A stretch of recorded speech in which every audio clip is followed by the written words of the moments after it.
হ্যাঁ গাইস, আজকে একটা গল্প আপনাদের শোনাবো। তো গল্পটা আজকে ছোট হতে চলেছে, ছোট্ট একটা গল্প। তো আপনারা মন দিয়ে শুনুন। বল সুমন, গল্পটা শুরু কর। গল্পের নাম পাহাড়ের ডাক। সায়ন্তনী ছোট্ট একটা গ্রামের মেয়ে। গ্রামের একমাত্র স্কুলে পড়ে সে। তার খুব শখ ছিল পাহাড়ে ঘুরতে যাওয়ার। বই পড়ে আর বড়দের মুখে শুনে পাহাড়ের গল্প শুনেছে সে, কিন্তু কখনোই নিজের চোখে দেখেনি। একদিন গ্রামের স্কুলের শিক্ষিকা ঘোষণা দিলেন, তারা সবাই মিলে একবার পাহাড়ে যাবে। সায়ন্তনীর আনন্দের সীমা রইল না। তার মা বাবাও খুব খুশি হয়েছিলেন। তার বাবার পরামর্শে সে ছোট্ট একটা নোটবুক নিয়ে গেল, যাতে পাহাড়ের সবকিছু লিখে রাখতে পারে। অবশেষে পাহাড়ের পথে রওনা হলো তারা। চারপাশের সবুজ গাছপালা, আকাশে সাদা মেঘের দল, আর পাহাড়ের টুকরো টুকরো দৃশ্য যেন এক পরিবেশ। সায়ন্তনী মুগ্ধ হয়ে সবকিছু দেখতে লাগলো। এক পর্যায়ে তারা একটা ছোট্ট ঝর্ণার পাশে থামলো। ঝর্ণার পানি খুবই ঠান্ডা আর স্ফটিকের মতো পরিষ্কার। সবাই মিলে খাওয়া দাওয়া করলো সেখানে। এরপর শিক্ষিকা বললেন, তোমরা সবাই একটু জিরিয়ে নাও, তারপর আমরা আরো উপরে উঠব।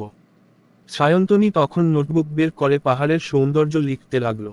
হঠাৎ সে দেখল, পাহাড়ের কোণায় একটা ছোট্ট মেয়ে বসে আছে, একদম নীরব। তার চোখে এক অদ্ভুত রকমের দুঃখ লেগে আছে। সায়ন্তনী এগিয়ে গিয়ে বলল, তুমি কে? এখানে একা একা বসে আছো কেন? মেয়েটি একটু হেসে বলল, আমি পাহাড়ের মেয়ে।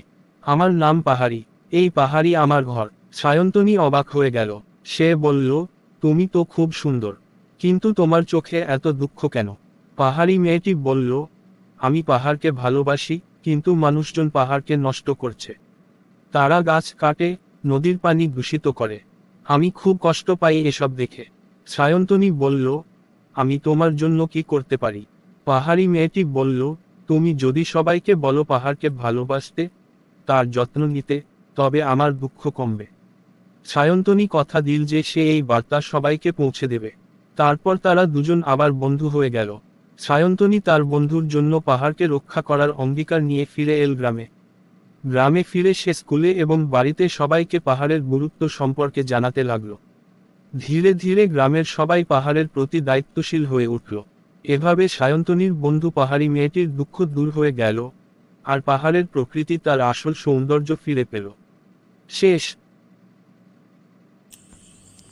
তো আমাদের এই ছোট্ট একটা গল্প আপনাদের কেমন লাগলো কমেন্টে জানাবেন। এবং আপনারা যদি আমার চ্যানেলটি এখনও সাবস্ক্রাইব করেননি, এখনই করে দিন। এবং গল্পটা যদি আপনাদের খুবই ভালো লাগে, তাহলে একটা লাইক করে দিয়ে যাবেন। এবং আশা করছি আপনাদের ভালো হয়েছে। আপনারা আবার একটা নতুন গল্প কালকে শোনাবো। ততক্ষণ বাই বাই, টাটা। সবাই গল্পটা প্রতিদিন দেখবেন, এটা অনুরোধ রইল।